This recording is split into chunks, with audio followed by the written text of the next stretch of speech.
అయితే ఇక్కడ విషయం ఏమిటంటే క్రైస్తవ సమాజానికి ముఖ్యంగా అనుమానాస్పద మృతిగా ఎఫ్ఐఆర్ ఫైల్ చేయమని మేము కోరడం జరిగింది. నాయకులందరూ అదే కోరడం జరిగింది. అనుమానాస్పద మృతిగా ఎఫ్ఐఆర్ ఫైల్ చేశారు. ప్రవీణ్ పగడాల గారి రక్త సంబంధికులు ఎవరో ఒకరు వచ్చి కంప్లైంట్ ఫైల్ చేస్తే తప్ప పోస్ట్ మార్టం చెయ్యము అని పోలీసు వారు తేల్చి చెప్పేశారు. సో వాళ్ళ మిసెస్ గారు, వాళ్ళ బ్రదరు అమెరికా నుంచి బయలుదేరి వచ్చారట ఆయన. సో వాళ్ళందరూ ఇప్పుడు రాజమండ్రికి రాబోతున్నారు. వాళ్ళు వచ్చి పోస్ట్ మార్టానికి వాళ్ళు ఎఫ్ఐఆర్ ఫైల్ చేసిన తర్వాత పోస్ట్ మార్టానికి వెళ్తుంది బాడీ. సో బాడీ చూస్తే మాత్రం అది అనుమానాస్పద మృతిగానే ఉంది తప్ప అది యాక్సిడెంట్ లాగా అనిపించలేదు. ఏమో ఒకవేళ పోస్ట్ మార్టం అయిన తర్వాత యాక్సిడెంట్ అంటే కనుక మనం దాన్ని ఒప్పుకుందాం. కానీ ప్రస్తుతానికి ఆ ఫేస్ చూస్తుంటే అది యాక్సిడెంట్ లాగా అనిపించట్లేదు. This is the final report. ఇక్కడ మాకు తెలిసినటువంటి సమాచారం ఇది మాత్రమే.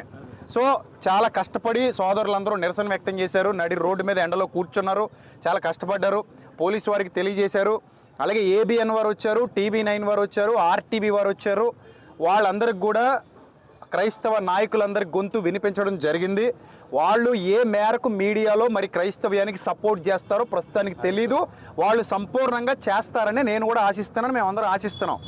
రైట్. ఇక క్రైస్తవ సమాజానికి ఇచ్చే చివరి పిలుపు ఏంటంటే, ప్రస్తుతానికి క్రిస్టియానిటీలో దాడులు జరగడం, ఎవరు పడితే వాళ్ళు నోటుకొచ్చినట్టు క్రైస్తవ్యం మీద మాట్లాడడం జరుగుతుంది.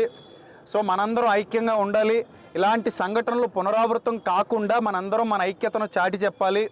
రెండో పాయింట్ ఏంటంటే, ఒకవేళ ఈరోజు పొద్దున వచ్చినటువంటి న్యూస్ ఏంటంటే, ఒక మతోన్మాది తన ఛానల్లో పోస్ట్ పెట్టాడట ఎవరు చంపేశారో అని. సో అతడు ఎంత దౌర్భాగ్యంగా దుర్మార్గంగా క్రైస్తవ్యం మీద అవాకులు చవాకులు పేలుతూ సినిమాలు తీస్తూ పుస్తకాలు రాస్తూ నేటికి ఎంత బాధ పెట్టాడో మనందరికీ తెలుసు. ఆ స్క్రీన్ షాట్ బయటకు వచ్చిన తర్వాత క్రైస్తవ నాయకులందరూ కలిసి దాని మీద ఎఫ్ఐఆర్ ఫైల్ చేయబోతున్నాం. ఇది పచ్చి నిజం, ఇది జరిగి తీరుతుంది. అలాగే ఇక మీదట ఎవరైనా నిర్నిమిత్తంగా మన మీద దాడులు చేసినా, నిర్నిమిత్తంగా మన మీద పోస్టులు పెట్టినా ఎవరు మౌనంగా ఉండొద్దు. దయచేసి నాయకులతో కలవండి చాలు, ఇంక మీరు ఏం చేయక్కర్లేదు. మీ పక్షంగా నిలబడిన నాయకులు ఎవరైతే ఉన్నారో వాళ్ళతో కలిసి వాళ్ళు రమ్మన్న చోటకు వచ్చి ముందడుగు వేయండి.